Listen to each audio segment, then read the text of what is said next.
सौंदत्ती यात्रेसाठी गेलेले कोल्हापूरचे मानाचे जग ओढ्यावरील रेणुका देवीच्या अंबिल यात्रेच्या पूर्वसंध्येला शुक्रवारी संध्याकाळी रेणुका मंदिर परिसरात दाखल झाले।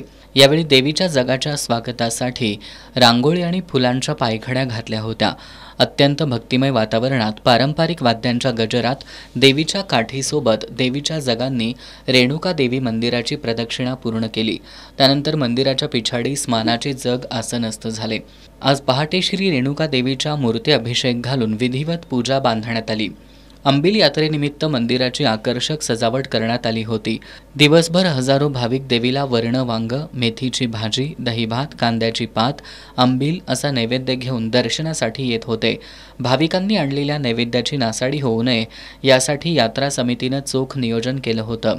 भाविक रांगेत असतानाच नैवेद्य स्वीकारले जात होते, तर मागील बाजूला नैवेद्य दुसऱ्या भाविकाला दिला जात होता। देवीच्या दर्शनासाठी येणाऱ्या भाविकांच्या गर्दीमुळे दिवसभर मंदिराचा परिसर फुलून गेला होता। मंदिराच्या परिसरात पूजेचं साहित्य, खेळणी, झोपाळे, पाळणे, खाद्यपदार्थ विक्रीचे स्टॉल्स मांडण्यात आले होते।